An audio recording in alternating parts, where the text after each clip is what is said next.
Queridos irmãos e amigos, desejo que a paz do Senhor Jesus esteja sobre cada vida e em cada coração. Vamos hoje concluir a lição 10, que será ministrada no dia 8 de junho de 2025, no dia de Pentecostes. Nós já consideramos no vídeo 1 e 2, dessa lição, do tópico 1 e do tópico 2, que nós estamos estudando o conteúdo que pertence à paracletologia ou pneumatologia. Paracletologia ou pneumatologia é a parte da teologia sistemática que estuda o Espírito Santo. O título da lição, a promessa do Espírito, o texto áureo. E havendo dito isso, assoprou sobre eles e disse-lhes: recebei o Espírito Santo.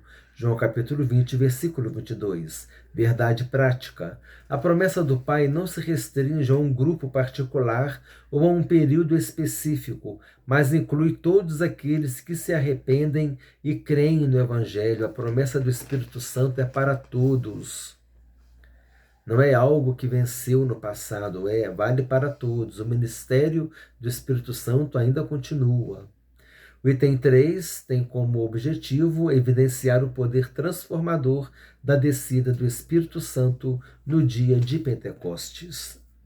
O título do item 3, a promessa do Pai no dia de Pentecostes. 3.1, de repente. O aparecimento de Jesus em João capítulo 20 refere-se ao período compreendido entre a Páscoa e o dia de Pentecostes. São 50 dias entre a Páscoa e o dia de Pentecostes. Após a ressurreição, o Senhor glorioso aparece aos seus discípulos. Na Páscoa, o Cordeiro da expiação foi sacrificado, sendo Jesus o Cordeiro de Deus, conforme estudado ao longo do trimestre. No entanto, 50 dias depois da Páscoa, celebrava-se a festa da colheita, no dia de Pentecostes. A festa de Pentecostes, a festa da colheita no dia de Pentecostes. A festa de Pentecostes, também chamada de festa da colheita. Foi ao final deste dia,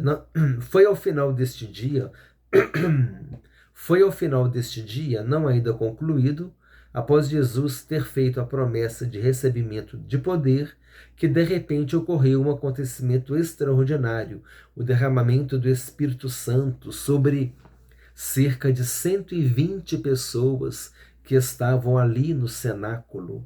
O cenáculo era um segundo andar, de uma casa fechado, ali tinha uma mesa, ali as pessoas faziam reuniões. Aqui diz que Jesus apareceu aos discípulos. Jesus apareceu, ele ficou 40 dias, depois que Jesus ressuscitou, ele ficou 40 dias na terra e ele apareceu a mais de 500 irmãos, como disse Paulo, a Tiago, irmão do Senhor, aos discípulos aqui, como nós vimos, receber o Espírito Santo, aos discípulos na ascensão, Jesus também estava lá, apareceu, aos discípulos lá na praia, Jesus fazendo um churrasquinho de peixe lá para eles, chamando eles para cear, não é verdade? Apareceu aos 2 discípulos que estavam a caminho de Emaús, voltando de Jerusalém, estavam voltando para a velha vida na aldeia de Emaús. Apareceu a Maria Madalena. Então, depois de 40 dias, Jesus ele foi elevado aos céus. A ascensão dele. Ele disse permanecer na cidade, até que do alto sejais revestidos de poder, permanecer na cidade, porque não muito depois desses dias recebereis o Espírito Santo. Então, foram 10 dias depois da ascensão de Jesus, os discípulos ficaram 10 dias mais reunidos, mais reservados, estavam ali no cenáculo, todo mundo junto, quase 120 pessoas. Então, foi nesse contexto aí que o Espírito Santo desceu sobre eles. Item 2. E todos foram cheios do Espírito Santo. Observamos que durante o ato de conversão, o Espírito Santo realiza a regeneração. Contudo, desde que se dá esta obra regeneradora do Espírito, é necessário que os salvos sejam cheios do Espírito e revestidos de poder para testemunho do Evangelho. Assim sendo, especialmente no livro de Atos dos Apóstolos, os teólogos associam ser cheio do Espírito ao batismo no Espírito Santo, como descrito quando dizemos: todos foram cheios do Espírito Santo e, consequentemente, começaram a falar em outras línguas, conforme o Espírito Santo lhes concedia que falassem. Então é aquilo que nós falamos, a pessoa quando se converte, ela recebe aquela ação regeneradora do Espírito Santo, não é? Aí depois é necessário, ela vem aquele batismo com o Espírito Santo, ela vem esse revestimento do Espírito Santo, e a pessoa recebe dons espirituais. Número 3, e começar a falar em outras línguas. O batismo no Espírito Santo constituiu uma experiência profunda na vida dos discípulos, já regenerados em Cristo, e essa experiência não se limitou àquele único dia. O cumprimento da promessa abrangeu toda a igreja nascente naquele momento e todas as gerações futuras até a volta de Cristo. O falar em outras línguas evidenciou esta obra capacitadora. Apesar de algumas pessoas compreenderem estas línguas nos seus próprios idiomas, eram na verdade expressões espirituais concedidas pelo Espírito, que habilitou os discípulos a glorificar as grandezas de Deus. Eram línguas desconhecidas por quem falava, mas compreendidas pelos ouvintes. Assim sendo, as línguas mencionadas por Lucas são evidências físicas visíveis do batismo no Espírito Santo. Sinopse 3, a promessa do Pai também tem a ver com o derramamento do Espírito Santo, conforme aconteceu no dia de Pentecostes. Então aqui nós temos os dons do Espírito Santo, nós temos 9 dons, né? Eles são divididos. Tem os dons de poder, que é o dom de curar, operação de maravilhas, né? Ou de milagres, e o dom da fé. Nós temos os dons de inspiração, que é a profecia, falar em línguas e interpretar línguas. E nós temos os dons de revelação, a palavra de sabedoria, a palavra de conhecimento e o discernimento de espírito.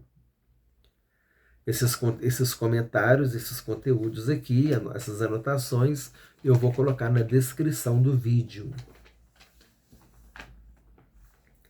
Auxílio bibliológico, a promessa do Pai. O dom que Deus Pai prometera é o batismo no Espírito Santo. O cumprimento dessa promessa é descrito como estar cheio do Espírito Santo.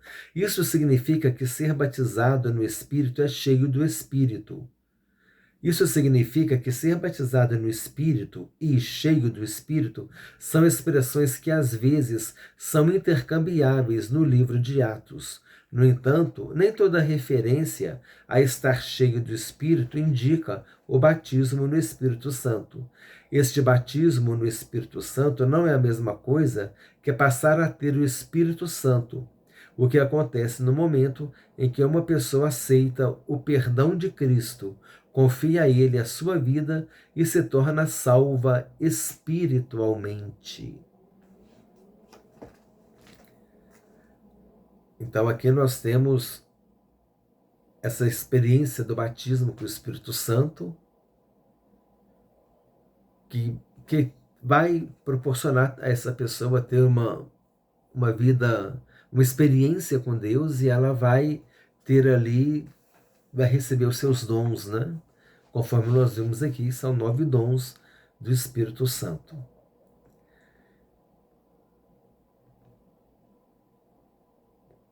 A questão de ser batizado com o Espírito Santo não tem nada a ver com a salvação. Às vezes a pessoa não foi batizada com o Espírito Santo, mas ela está salva no Senhor Jesus. Amém? Não se pode achar que você é mais santo, mais capacitado porque foi batizado com o Espírito Santo. Isso é um dom de Deus, isso é uma bênção de Deus. E pode ser que o batismo com o Espírito Santo é para todos. Todos devem buscar, devem desejar, ser revestidos do Espírito Santo. Todos devem desejar estar transbordando do Espírito Santo. Amém? Porque quanto mais nós tivermos a presença do Espírito Santo, mais intimidade nós vamos ter com Deus.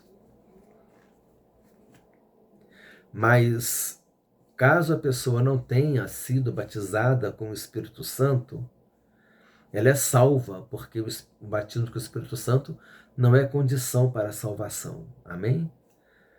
Não pode haver confusão com deturpação da doutrina bíblica. Conclusão. A promessa do Pai tem a ver com a regeneração do pecado e com a capacitação do salvo para testemunhar do Senhor Jesus em todos os lugares. É o poder para testemunhar. Essa promessa perpassa por toda a Bíblia, se manifesta completamente em Pentecostes e está presente até hoje para todos os que se arrependerem e crerem no Evangelho. Até a volta do Senhor Jesus, a promessa do Pai pode se manifestar na vida do pecador, regenerando-o, na vida do salvo, batizando-o no Espírito Santo, capacitando-o a dar o poder para testemunhar, não é? Como eu já considerei no vídeo anterior, batismo com o Espírito Santo é o revestimento de poder. Você tem o poder de Deus para testemunhar. Testemunhar em qualquer situação, né? No serviço você testemunha de Jesus, faz visita, prega ao ar livre.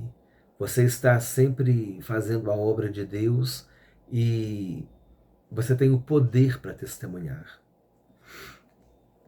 Foi para isso que Jesus nos chamou, né? Revisando o conteúdo, são 5 perguntas e respostas. Número 1.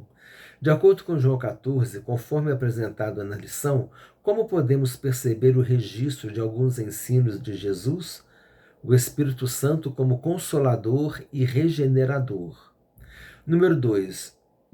Dê o conceito da palavra consolador de acordo com a lição. Refere-se a alguém chamado para ajudar, encorajar ou interceder por outra pessoa. É o Paráclitos, né? Paráclito, conforme nós falamos, esse termo pará é um termo do grego, né? O pará é um termo do grego, que pode significar ao lado, próximo. Dependendo do contexto, é essa a ideia de estar ao lado, de estar próximo. E kletos está relacionado ao verbo kaleo, que é o verbo chamar. Então, paráclitos é aquele que foi chamado para estar ao lado. Quando uma pessoa te consola, ela está do seu lado. Então, aqui, paráclitos é também traduzido como aquele que consola, né? E paracletologia é o estudo do Espírito Santo, é o estudo do Consolador, né? Paracletologia é o estudo do Consolador, que é o Espírito Santo. Pneumatologia é o estudo do Espírito Santo. Pneuma em grego é sopro, espírito, vento. Na óptica cristã, a gente vai traduzir como espírito. Número 3. Quais são as 2 expressões em João 20, capítulo 20, versículo 22, que são muito importantes? Assoprou sobre eles e recebei o Espírito Santo. Esse assoprou é aquele assoprou de Deus, né? Que ele assoprou no homem, no rosto do homem. Ele recebeu aquele vento, né? E ele passou a ser alma vivente. É aquela passagem de Gênesis 2:7 e depois de Ezequiel 37:9, que o termo deve ser enfisal, alguma coisa assim em grego, mas aqui está escrito em infusão. Vamos ler infusão, que é para a gente gravar assim, porque o termo em grego não foi colocado aqui. Mas aí o importante é a gente entender o contexto.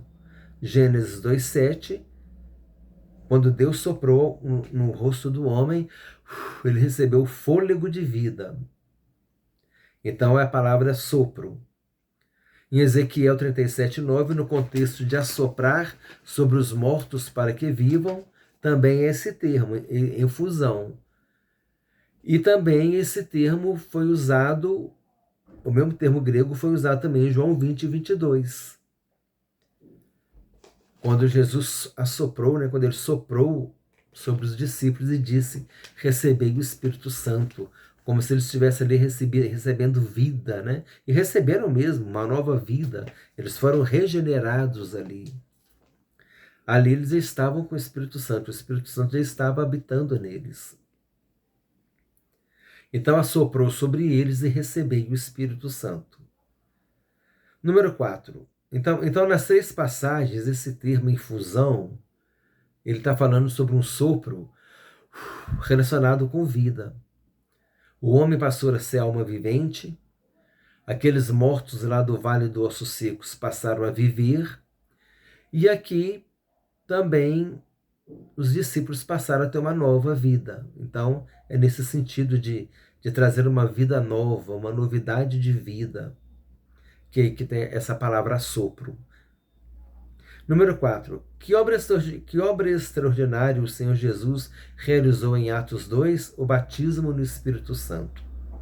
Número 5. No ato da conversão, o Espírito Santo opera a regeneração.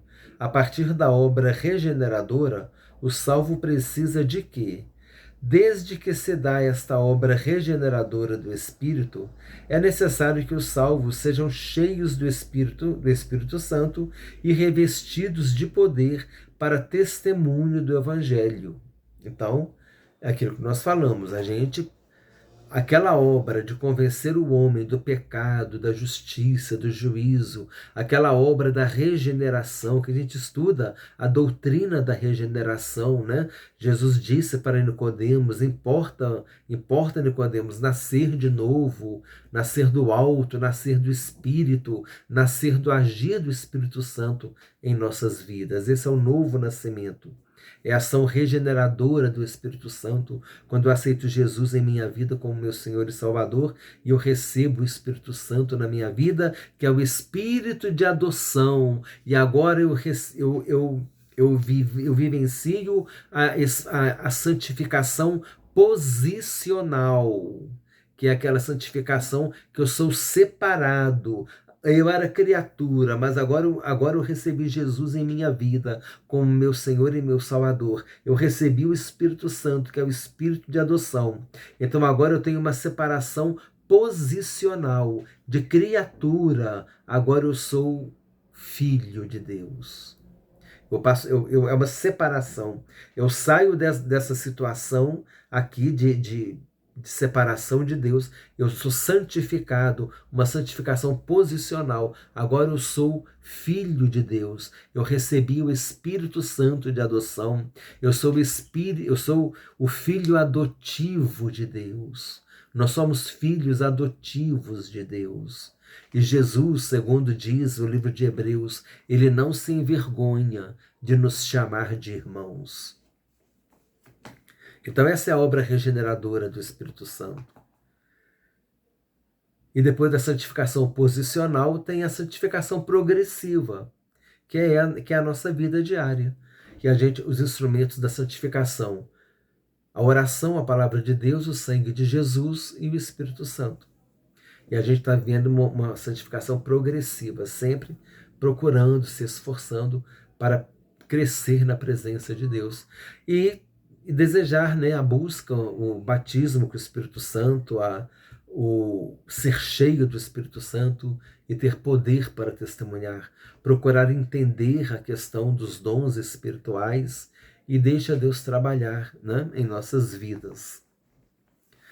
O nosso objetivo é sempre procurar ser melhor para poder servir a Deus melhor. A gente deve procurar melhorar para servir a Deus melhor.